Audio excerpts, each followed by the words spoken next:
بسم اللہ الرحمن الرحیم۔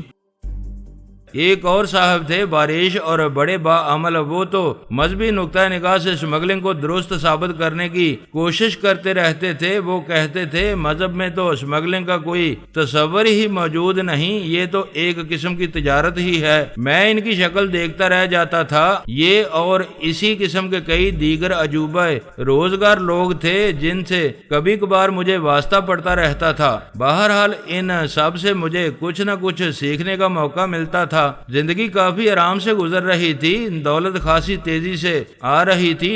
تھوڑے ہی عرصے میں میرا جائز کاروبار بھی خاصا پھلنے پھولنے لگا۔ میں نے ایکسپورٹ مینیجر کے طور پر جس شخص کو رکھا تھا وہ خاصا کام کا آدمی تھا، اس کی وجہ سے کاروبار چلنے لگا تھا اور اب تو میں بھی کام کو سمجھتا جا رہا تھا۔ دوسرا دھندا بھی بغیر کسی خاص جدوجہد کے پھیلتا جا رہا تھا۔ شاید قسمت کافی مہربان تھی، آج کل مجھ پر وہ مثال صادق آ رہی تھی کہ مٹی میں ہاتھ ڈال رہا تھا تو سونا ہو رہی تھی۔ کراچی میں بھی میرے خاصے روابط استوار ہو رہے تھے۔ وہی صاحب جن کا میں ذکر کر چکا ہوں کہ مسلسل کال بیل بجنے پر بیڈ کے نیچے جا گھستے تھے، بظاہر بڑے دلیر آدمی معلوم ہوتے تھے۔ کئی بار فون پر مجھے پیشکش کر چکے تھے، اپنا افی بھائی ادھر کراچی میں اگر کبھی لانچوں وغیرہ کی ضرورت پڑے، ادھر سمندری راستے کا کوئی کام ہو تو بلا تکلف مجھے بتانا، سب انتظام ہو جائے گا۔ ان کا نام سیٹھ رمضان تھا اور جانے کیوں وہ میرے بڑے مداح معلوم ہوتے تھے۔ ایک بار انہوں نے مجھے یہ مشورہ بھی دیا کہ مجھے اپنا اصل ہیڈ کوارٹر کراچی کو بنانا چاہیے، لاہور میں کیا رکھا ہے۔ ایک دو مرتبہ تو میں نے ان کی اس تجویز پر نہایت سنجیدگی سے غور بھی کیا۔ وہاں سیٹھ واحد بھی تھا جو میرے مہربانوں اور قدردانوں میں شامل تھا۔ مجھے امید تھی کہ اگر میں کراچی میں بھی ہاتھ پاؤں پھیلانے کی کوشش کروں تو ناکام نہیں رہوں گا۔ اس موضوع پر سوچ بچار کرتے کرتے بالآخر 6 ماہ بعد مجھے اتنی فرصت میسر آ ہی گئی کہ چند دن کے لیے کراچی جا کر حالات کا جائزہ لے سکوں اور اپنے لیے میدان ہموار کر سکوں۔ میں نے فوراً اپنے ٹریول ایجنٹ کو فون کر کے ٹکٹ منگوایا اور دوسرے دن کراچی جا پہنچا۔ رات کی فلائٹ تھی، تقریباً 2:30 بجے میں کراچی پہنچا۔ ایئرپورٹ پر اترتے ہی دل میں جیسے کوئی بھولی بسری ٹیس ابھر آئی، جانے کہاں سے اس نغمے کی بات گشت سنائی دے رہی تھی۔ اس بے وفا کا شہر ہے اور ہم ہیں دوستو۔ اسی ایئرپورٹ پر میں نے پہلی بار راحیلہ کو دیکھا تھا۔ ذہن کے تاریک افق پر وہ بھولی بسری تصویریں ابھر آئیں۔ اس روز پہلی بار اسے دیکھ کر میں کیسا مبہوت ہو کر رہ گیا تھا۔ سرو قد، نازک اندام، رنگت نہایت ہی صاف اور اجلی اجلی، اس کے لمبے لمبے بھورے بال کسی حد تک سنہرے پن کی طرف مائل تھے اور ریشم کے سلجھے ہوئے تاروں کی طرح ہوا میں لہرا رہے تھے۔ وہ ویلوٹ کے ٹراؤزر اور سرخ ساٹن کی شرٹ میں تھی۔ وہ منظر اپنی تمام جزیات کے ساتھ میرے حافظے پر نقش تھا۔ وہ اتنی نکھری نکھری لگ رہی تھی کہ اس کے گرد روشنی کا ایک حالہ سا رقص کرتا محسوس ہو رہا تھا اور ہوا میں اس کے وجود سے جیسے تازگی اور خوشبو پھوٹ رہی تھی۔ اسے دیکھ کر مجھے اس طرح فرد کا احساس ہوا تھا جیسے میں نے الگ صبح صاف ستھری ہوا میں چہل قدمی کرتے ہوئے کسی سرسبز میں شبنم سے نہائے ہوئے نو شگفتہ پھولوں کو دیکھ لیا ہو۔ پھر اس کی رفاقت میں گزرے ہوئے وہ چند دن، وہ میری سادہ و بے پناہ محبت، وہ میرا بے کراں خلوص، وہ اس کا اقرار محبت، وہ ایک طویل عرصے کی خط و کتابت اور پھر اچانک انکشاف ہونا کہ یہ سب کچھ تو مذاق تھا۔ میں تو اس کی نظر میں بہت حقیر و بے وقت تھا۔ دل سے جیسے ایک قطرہ خون سا ٹپکا اور میں نے یہ سب کچھ ذہن سے جھٹک دیا۔ مجھے یہ سب کچھ یاد نہیں رکھنا چاہیے تھا، لیکن جانے کیوں شکست بلائے نہیں بھولتی۔ تاہم اب زخم جیسے مندمل ہوتا جا رہا تھا۔ میں نے کنویئر بیلٹ سے اپنا چھوٹا سا سوٹ کیس اٹھایا اور باہر آ گیا۔ رات کے اس پہر سیٹھ رمضان بنفس نفیس مجھے لینے آیا ہوا تھا۔ میں نے فون پر اسے اپنی آمد کی اطلاع دے دی تھی۔ اس کا اصرار تھا کہ میں اس کے گھر پر ہی قیام کروں، لیکن میں نے اسے خلاف مصلحت سمجھتے ہوئے معذرت کر لی تھی۔ تاہم وہ مجھے لینے ضرور آ گیا تھا۔ وہ بڑی گرم جوشی سے مجھ سے بغل گیر ہوا اور دیر تک حال دریافت کرتا رہا۔ اس کے ڈرائیور نے سوٹ کیس میرے میرے ہاتھ سے لے لیا۔ ہم پارکنگ لاٹ کی طرف چل دیے۔ راستے میں ہم ادھر ادھر کی باتیں کرتے رہے اور دوسرے دن کے لیے ملاقات کا پروگرام طے کرتے رہے۔ سیٹھ رمضان نے میرے لیے انٹرکان میں کمرہ ریزرو کرا دیا تھا، تاہم اس کا اصرار اب بھی یہ تھا کہ میں اس کے گھر چلوں۔ میں حسب سابق اسے ٹال رہا تھا۔ یار اپنے افی بھائی گھر پر آرام سے رات بھر باتیں کریں گے، وہ دھیمی آواز میں بولا۔ ہم پچھلی سیٹ پر بیٹھے اس طرح باتیں کر رہے تھے کہ ڈرائیور صحیح طور پر نہ سن سکے، گو کہ وہ ویسے ہی مشینی انداز میں ڈرائیونگ کر رہا تھا اور ہم سے قطعی لا تعلق اور بے خبر نظر آ رہا تھا۔ سیٹھ رمضان گو کہ عمر میں مجھ سے کہیں بڑا تھا، لیکن اس کے انداز تخاطب میں بے تکلفی کے ساتھ ساتھ میرے لیے ایک بے عنوان سے احترام کی آمیزش ہوتی تھی۔ باتیں تو ہوتی ہی رہیں گی سیٹھ صاحب، میں نے مسکراتے ہوئے کہا۔ میں کئی دن کا پروگرام بنا کر آیا ہوں، اس چکر میں کوئی نہ کوئی فیصلہ کر کے ہی جاؤں گا۔ افی بھائی تم بھی سوچتے ہوگے کہ میں تمہیں کراچی بلانے کے لیے کیوں اتنا پیچھے پڑا ہوا ہوں، میری اس میں کیا غرض یا مفاد پوشیدہ ہے؟ لازمی بات ہے کہ انسان کسی کا اصرار دیکھ کر اس پہلو پر ضرور سوچتا ہے۔ وہ صاف گوئی سے بولا، میں تم سے جھوٹ نہیں بولوں گا، میری بھی اس میں غرض پوشیدہ ہے، لیکن بڑی سادہ اور معصوم سی غرض۔ دیکھو یار، میرے یہاں پاؤں خاصے مضبوط ہیں، اثر و رسوخ بھی ٹھیک ٹھاک ہے۔ میں بذات خود ایک کمزور اور بزدل آدمی ہوں، اس بات کا اعتراف کرنے میں مجھے کوئی عار نہیں، لیکن میرے پاس سخت جان، شفاق اور ہر طرح کی صورتحال سے نمٹنے والے کئی آدمی موجود ہیں، لیکن میں چونکہ ذاتی طور پر ایک ڈرپوک اور بوتا آدمی ہوں، اس لیے مجھے ہر طرف سے ایک دھڑکا سا لگا رہتا ہے کہ میرا دل چاہتا ہے کہ میرا ایک سچا دوست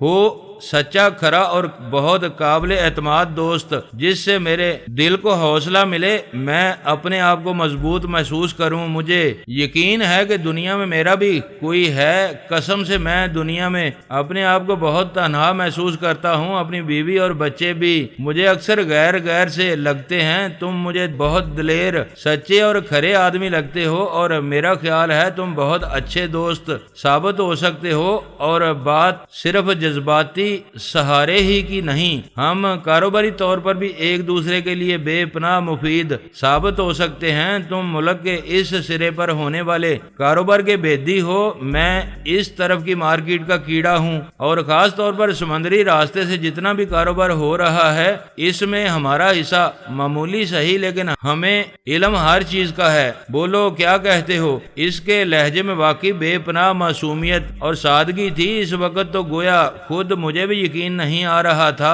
کہ میں اپنی ہی لائن کے آدمی سے مخاطب ہوں۔ تمہیں تصدیق کی کیا ضرورت ہے یار، میں نے بے تکلفی سے اس کے کندھے پر ہاتھ رکھتے ہوئے کہا۔ میں تمہارا دوست نہیں تو اور کیا ہوں؟ اپنے الفاظ پر قائم رہنا۔ وہ میرا ہاتھ تھپکتے ہوئے بولا، میں کیا تمہیں الفاظ سے ہٹنے والا انسان نظر آتا ہوں؟ میں نے مسکراتے ہوئے پوچھا۔ نہیں، تم صحیح معنوں میں جوان مرد ہو، اسی لیے تو سیٹھ رمضان تم سے ایسی باتیں کر رہا ہے۔ کسی عام آدمی کے سامنے ہاتھ پھیلا کر مجھے برادرانہ تعاون کی بھیک مانگنے کی کیا ضرورت تھی؟ وہ بھی مسکراتے ہوئے بولا۔ اس دوران ہم انٹرکان پہنچ چکے تھے۔ سیٹھ رمضان مجھے میرے کمرے میں پہنچانے کے بعد رخصت ہو گیا۔ ہم نے دوسرے روز شام کو ملاقات کا پروگرام طے کیا تھا۔ دوسرے روز میں تقریباً 6 پہر کو بیدار ہوا۔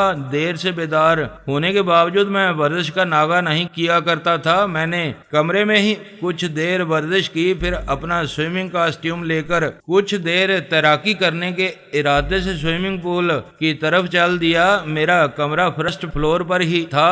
نیچے آ کر میں کافی بار کے قریب سے گزر کر سوئمنگ پول کے قریب بنے ہوئے برآمدہ نما حصے میں داخل ہوا۔ سوئمنگ پول میں صرف 3-4 غیر ملکی موجود تھے۔ ایک سفید فام جوڑا کنارے پر لگی ہوئی آرام دہ کرسیوں پر نیم دراز تھا۔ مجھے احساس ہوا کہ برآمدہ نما حصے میں ایک طرف 2 خواتین اور غالباً ایک لڑکا کھڑا ہے، لیکن میں نے اس طرف توجہ نہیں دی۔ میں غیر ارادی طور پر سوئمنگ پول کی طرف ہی دیکھتا ہوا آگے بڑھ رہا تھا۔ میں برآمدے میں کھڑے ہوئے ان 3 افراد کے قریب سے گزرنے لگا تو ایک شناسا آواز نے مجھے چونکا دیا۔ افی بھائی، کسی نے مجھے پکارا۔ میں نے ٹھٹک کر دیکھا اور جانے کیوں میرے ہاتھ سے سوئمنگ کاسٹیوم گولا سا بنا کر تھاما ہوا تھا، گرتے گرتے بچا۔ مجھے پکارنے والا راشد تھا۔ اور اس کے عقب میں جو دو عورتیں دیوار کے قریب کھڑی تھیں، ان میں سے ایک اس کی امی یعنی آنٹی ریحانہ تھیں اور دوسری راحیلہ۔ ان کے ساتھ شاید کوئی اور بھی تھا جو ان سے پیچھے کہیں رہ گیا تھا اور وہ اسی کے انتظار میں کھڑے تھے۔ راشد پہلے کی نسبت زیادہ خوش لباس اور کچھ پختہ سا نظر آ رہا تھا۔ آنٹی مزمحل اور کمزور دکھائی دے رہی تھی۔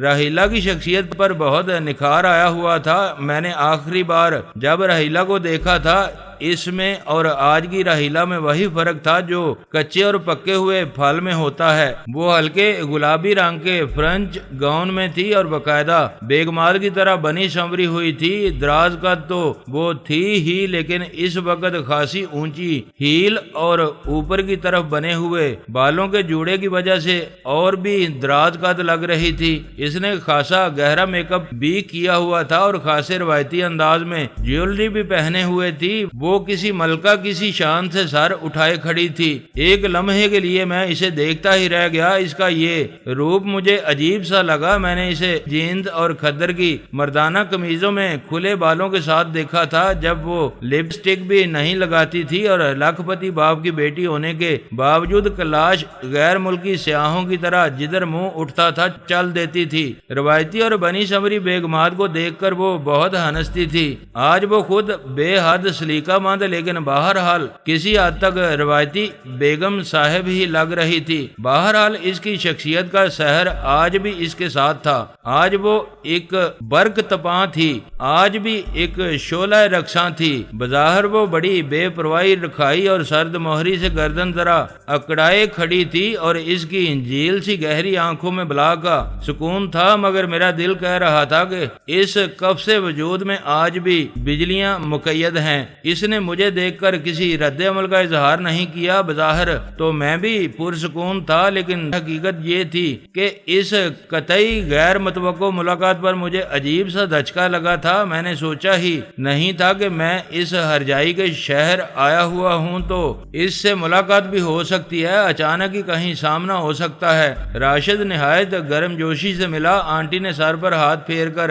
دعا دی۔ راحیلہ نے سر کی صرف ایک خفیف سی جنبش پر اکتفا کیا۔ اس کی آنکھوں میں شناسائی کی رمق تک نہ ابری، سر بھی اس نے محض مربتاً ہلایا تھا۔ رسمی جملوں اور گلے شکووں کے تبادلے کے بعد میں نے پوچھا، انکل کہاں ہیں؟ امریکہ گئے ہوئے ہیں، راشد بولا۔ ان کا کاروبار آج کل بہت مندہ ہے، ٹیکسٹائل ایکسپورٹ کی حالت بہت خراب ہے۔ راحیلہ گویا راشد کو تنبیہ کرنے کے سے انداز میں بولی، کیا ضروری ہے کہ تم ابو کے کاروباری معاملات یوں سرے راہ کھڑے ہو کر دوسروں سے ڈسکس کرو؟ مجھے تو اس کی بات پر یا لہجے کی بیگانگی اور کھردرے پن پر کوئی خاص حیرت نہیں ہوئی، کیونکہ مجھے اسی قسم کی کسی بات کی توقع تھی، لیکن راشد نے پھٹی پھٹی آنکھوں سے اس کی طرف دیکھا، تاہم وہ بولا کچھ نہیں۔ اس دوران ایک نوجوان جو نفیس تراش خراش کے گہرے نیلے سوٹ میں تھا تیز تیز قدموں سے ہماری طرف آتا دکھائی دیا۔ وہ انگلی پر کار کی چابی گھماتا ہوا آ رہا تھا، شاید وہ پیچھے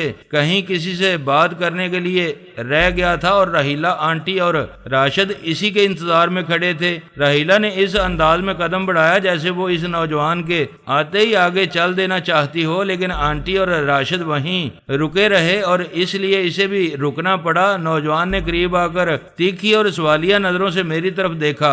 راشد بیچارہ گویا پوری طرح تہذیب اور شائستگی کے تقاضے نبھانے کی فکر میں لگا ہوا تھا۔ وہ اس نوجوان کی طرف اشارہ کرتے ہوئے بولا، یہ جمیل بھائی ہیں، راحیلہ کے میاں۔ پھر اس نے میری طرف اشارہ کرتے ہوئے کہا، اور جمیل بھائی ان سے ملیے، یہ محمد افضل ہیں، میرے محسن۔ اوہ، میں سمجھ گیا، جمیل نے انتہائی طنزیہ لہجے میں کہا۔ اس کے چہرے سے شائستگی اور ملائمت قطعی مفقود ہو گئی اور اس کی جگہ کسی حد تک غیر انسانی سا کھردرا پن اور سختی ابھر آئی، جسے محسوس کر کے میں حیران ہوئے بغیر نہ رہ سکا۔ جمیل بات جاری رکھتے ہوئے بولا، مجھے رحیلہ نے تمہارے متعلق سب کچھ بتا دیا ہے۔ اس نے اب براہ راست مجھے مخاطب کیا تھا اور بے حد اہانت امیز لہجے میں مخاطب کیا تھا۔ رحیلہ نے اس لیے احتیاطاً پہلے ہی مجھے تمہارے بارے میں سب کچھ بتا دیا تھا کہ کل کو کہیں تم اسے اس کے خطوط کی بنیاد پر بلیک میل کرنے نہ پہنچ جاؤ۔ ویسے تمہاری اطلاع کے لیے عرض ہے کہ وہ خطوط اس کے لکھے ہوئے نہیں تھے، رحیلہ اپنی کسی دوست سے لکھواتی تھی، بلا وجہ انہیں سنبھال کر رکھنے کی زحمت نہ کرنا۔ مجھے محسوس ہو رہا تھا کہ میرے کانوں کی لویں گرم ہوتی جا رہی ہیں اور لہو میری کنپٹیوں میں ٹھوکریں مار رہا ہے، تاہم میں نے حتی الامکان پرسکون لہجے میں کہا، میرا خیال تھا کہ رحیلہ کا شوہر کوئی پڑھا لکھا اور مہذب انسان ہوگا، مگر جتنی حیرت مجھے اب تک رحیلہ کے طرز عمل پر ہوتی رہی ہے، اس سے کہیں زیادہ اب تم سے مل کر ہو رہی ہے۔ کسی نے تمہیں یہ بھی نہیں بتایا کہ بزرگوں کی موجودگی میں اتنی گھٹیا گفتگو نہیں کی جاتی؟ میں نے آنٹی کی طرف اشارہ کیا۔ میں دیکھ چکا تھا کہ ان کا چہرہ سفید پڑ چکا ہے۔ رحیلہ کے چہرے پر تذبذب کے آثار تھے، شاید وہ فیصلہ نہیں کر پا رہی تھی کہ موجودہ صورتحال میں اس کا رد عمل کیا ہونا چاہیے۔ آخا، تو اب آپ مجھے گفتگو کا سلیقہ سکھائیں گے؟ وہ پہلے سے زیادہ طنزیہ لہجے میں بولا۔ صاف نظر آ رہا تھا کہ وہ مجھ سے الجھنا چاہ رہا تھا، جبکہ میں اس وقت اور اس جگہ کسی سے بھی الجھنے سے پرہیز کرنا چاہتا تھا۔ حتی الامکان تان کر کھڑا تھا، پھر بھی قد میں مجھ سے کچھ چھوٹا لگ رہا تھا، حالانکہ وہ اس وقت اونچی ہیل کے جوتوں میں تھا اور میں باتھ روم سلیپر پہنے ہوئے تھا۔ وہ ایک قدم اور آگے بڑھا اور دستک دینے کے سے انداز میں میرے سینے پر انگلی مارتے ہوئے بولا، سنو مسٹر افضل چودھری، میں پڑھا لکھا ضرور ہوں، لندن میں بھی کئی سال رہا ہوں، لیکن میں خالص شہری بابو قسم کی چیز نہیں ہوں۔ اچکوں سے نمٹنا میں خوب جانتا ہوں۔ یہ بات تم کس اچکے کو سنا رہے ہو؟ میں نے انتہائی تحمل سے پوچھا۔ تمہیں؟ اس نے بلا تامل جواب دیا۔ شاید وہ دیکھ بھی نہ سکا ہو کہ کب میرا ہاتھ حرکت میں آیا۔ میں نے پوری قوت سے اس کی ٹھوڑی پر گونسا رسید کیا۔ وہ خاصے تن و توش کا آدمی تھا، لیکن اس گونسے نے اسے فرش سے خاصا اوپر اچھال دیا۔ وہ سوئمنگ پول کے کنارے پختہ روش پر جا گرا، لیکن وہاں سے بھی وہ سنبھل نہیں سکا اور لڑکتا ہوا سوئمنگ پول میں جا گرا۔ تیرنا اسے غالباً آتا ہوگا، لیکن اس وقت وہ 3 پیس سوٹ اور اس کے لوازمات زیب تن کیے ہوئے تھا، اس لیے اسے دقت پیش آ رہی تھی اور وہ غوطے کھا رہا تھا۔ شیشے کی ایک دیوار کے عقب میں کافی بار میں ایک ویٹر یہ منظر دیکھ کر اپنی جگہ رک گیا۔ ٹرے اس کے ہاتھوں میں تھی اور وہ دم بخود سوئمنگ پول کی طرف دیکھ رہا تھا۔ اس نے باہر آنے کی قطعاً کوشش نہیں کی۔ سوئمنگ پول کے آس پاس سوائے چند سفید فاموں کے کوئی نہیں تھا۔ سوئمنگ پول میں تیرتے ہوئے ایک سفید فام مرد نے سہارا دے کر جمیل کو ریلنگ تک پہنچنے اور پول سے نکلنے میں مدد دی۔ اس دوران آنٹی تو دیوار سے لگ کر ہانپنے لگی تھیں اور رحیلہ نے اضطراری انداز میں ایک قدم آگے بڑھایا تھا، لیکن پھر پیچھے ہٹ گئی تھی اور دانت پیستے ہوئے مجھے برا بھلا کہہ رہی تھی۔ میں اس کی طرف سے پوری طرح ہوشیار تھا۔ مجھے اچھی طرح یاد تھا کہ وہ کیسی مردمار لڑکی تھی، جوڈو کراٹے میں بھی دسترس رکھتی تھی۔ مجھے یہ دیکھ کر حیرت ہوئی کہ اس نے مجھ پر حملہ آور ہونے کی کوشش نہیں کی تھی۔ شاید زرگ برگ اور عروسی قسم کے لباسوں اور جڑاؤ زیورات نے اسے کچھ زیادہ ہی نسوانیت کے بوجھ تلے دبا دیا تھا۔ پھر ویسے ہی شاید شادی کے بعد وہ خالصتاً بیگم صاحب بنتی جا رہی تھی۔ سوئمنگ پول سے نکلتے ہی جمیل ایک بار پھر بفرے ہوئے سانڈ کی طرح میری طرف لپکا۔ وہ اپنے لباس سے پانی بھی جھٹکتا ہوا آ رہا تھا۔ وہ غصے سے دیوانہ ہو رہا تھا، شاید گالیاں بھی دے رہا تھا، لیکن اس کے منہ سے پانی کے چھینٹے اڑ رہے تھے اور الفاظ سمجھ میں نہیں آ رہے تھے۔ وہ دیوانوں کی طرح مجھ پر جھپٹا۔ میں نے جھکائی دیتے ہوئے اس کی کنپٹی پر ایک ہاتھ رسید کیا۔ وہ ایک بار پھر دور جا گرا اور اس مرتبہ اوندے منہ گرا۔ وہ اٹھنے کی کوشش کر رہا تھا جب رحیلہ میرے قریب آ کر ناگن کی طرح پھنکاری، تمہیں یہ گنڈا گردی بہت مہنگی پڑے گی، بہت بڑا بدماش سمجھتے ہو تم اپنے آپ کو، لیکن ہم یہاں لاوارث نہیں پڑے ہیں، میں تمہیں برباد کر دوں گی۔ کی اسمگلر کے بچے۔ اس وقت تک مجھے بری طرح غصہ آ چکا تھا، میرے رگوں پہ میں چنگاریاں تیر رہی تھیں۔ اگر آنٹی ریحانہ کا احترام اور رحیلہ کے لیے میرے لاشعور میں بسی ہوئی وہ کمبخت محبت مانے نہ ہوتی تو میں جمیل کی ابھی کچھ اور پٹائی لگاتا، مگر آنٹی ریحانہ کا دھلے ہوئے لٹھے کی طرح سفید چہرہ اور پھٹی پھٹی آنکھیں دیکھ کر مجھے شرم آ گئی۔ تاہم رحیلہ کی دھمکی نے مجھے مزید سلگا دیا۔ اگر تمہیں اپنے اس چغد شوہر کی زندگی عزیز نہیں ہے تو ضرور کوئی جوابی کاروائی کرنا، میں نے گھٹی گھٹی سی آواز میں کہا۔ اپنی آواز مجھے خود بھی کسی درندے کی گراہٹ سے مشابہ محسوس ہوئی۔ یاد رکھنا، اگر تم لوگوں میں سے کسی نے بھی مجھ سے الجھنے یا کوئی نقصان پہنچانے کی کوشش کی تو تمہیں اس گدھے کی لاش کسی ویران سڑک پر ملے گی اور آوارہ کتے اسے گھسیٹتے پھر رہے ہوں گے۔ راشد آگے بڑھ کر سہارا دے کر جمیل کو اٹھا رہا تھا۔ میں گھوم کر ان کے قریب سے گزرتا ہوا اپنے کمرے کی طرف واپس چل دیا۔ میرا اب سوئمنگ کرنے کا موڈ نہیں رہا تھا۔ اپنے کمرے میں آ کر میں نے غسل کر کے لباس تبدیل کیا اور تیار ہو کر بیٹھ گیا۔ میرا خیال تھا کہ پولیس شاید مجھے حراست میں لینے آئے۔ ظاہر ہے رحیلہ اور جمیل دونوں ہی کا تعلق معمولی قسم کے خاندانوں سے تو تھا نہیں۔ مجھے یقین تھا کہ کہیں نہ کہیں کسی نہ کسی جگہ ان کا اتنا تعلق واسطہ ضرور ہوگا کہ وہ پولیس وغیرہ کے ذریعے مجھے ہراساں کرنے کی کوشش کر سکیں، اور کچھ نہ صحیح تو مجھ پر مہذب اور شائستہ لوگوں کی چار دیواری اور ایک اعلیٰ درجے کے ہوٹل میں ہنگامہ آرائی اور مار پیٹ کا الزام تو ثابت ہو ہی سکتا تھا۔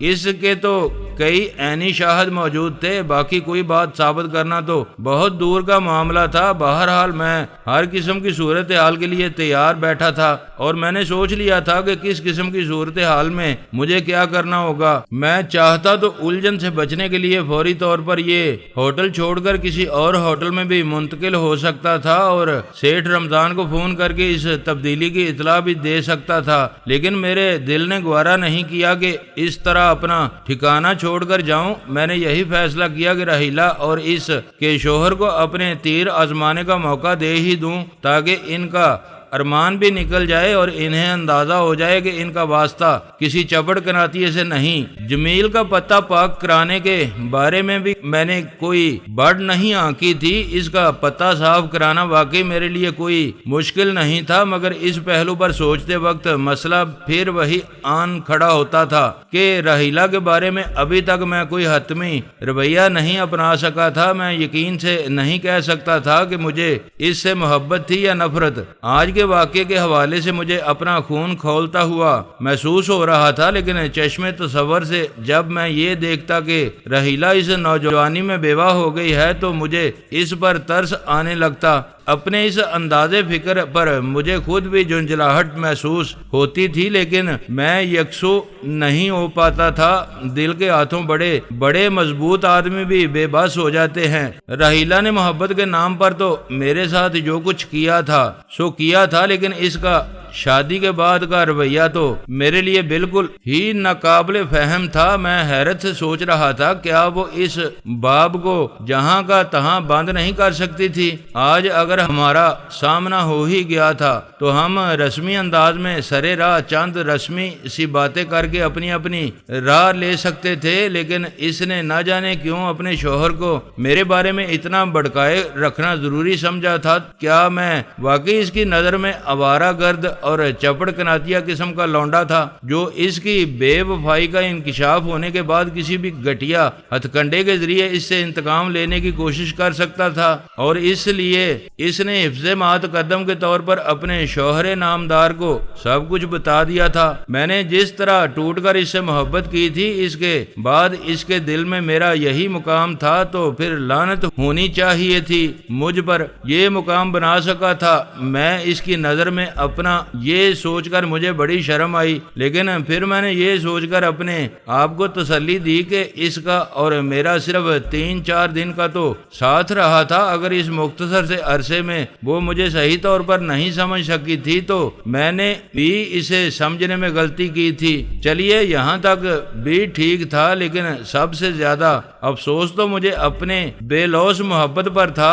کیا میری محبت میں بھی کوئی اثر نہیں تھا؟ بے غرض اور اور بے لوث محبت کے اثر کو تو سب مانتے آئے ہیں، مانا کہ رحیلہ پر میری محبت کا کوئی اثر نہیں ہوا تھا اور اس نے محض تفریح طبع کی خاطر میرے ساتھ ڈرامہ رچایا تھا، لیکن کم از کم اتنا تو ہو سکتا تھا کہ وہ میرے سامنے شرمندہ رہتی، مجھ سے نظریں چراتی، لیکن وہ تو گویا مجھ پر زبردست خار کھائے ہوئے تھی، جیسے میں اس کا مجرم تھا، اس کا حریف تھا۔ اس کے ساتھ ساتھ جمیل نے بھی حد کر دی تھی، وہ رحیلہ کا کزن تھا، پڑھا لکھا اور دولت مند تھا۔ میں نے اپنے ذہن میں اس کا جو خاکہ بنایا تھا، اس کے مطابق اسے نہایت شائستہ، روشن خیال اور بردبار نوجوان ہونا چاہیے تھا، اور بظاہر وہ نظر بھی ایسا ہی آتا تھا، لیکن مجھ سے تعارف ہوتے ہی اس کے وجود میں گویا کوئی کینچلی سی اتر گئی تھی۔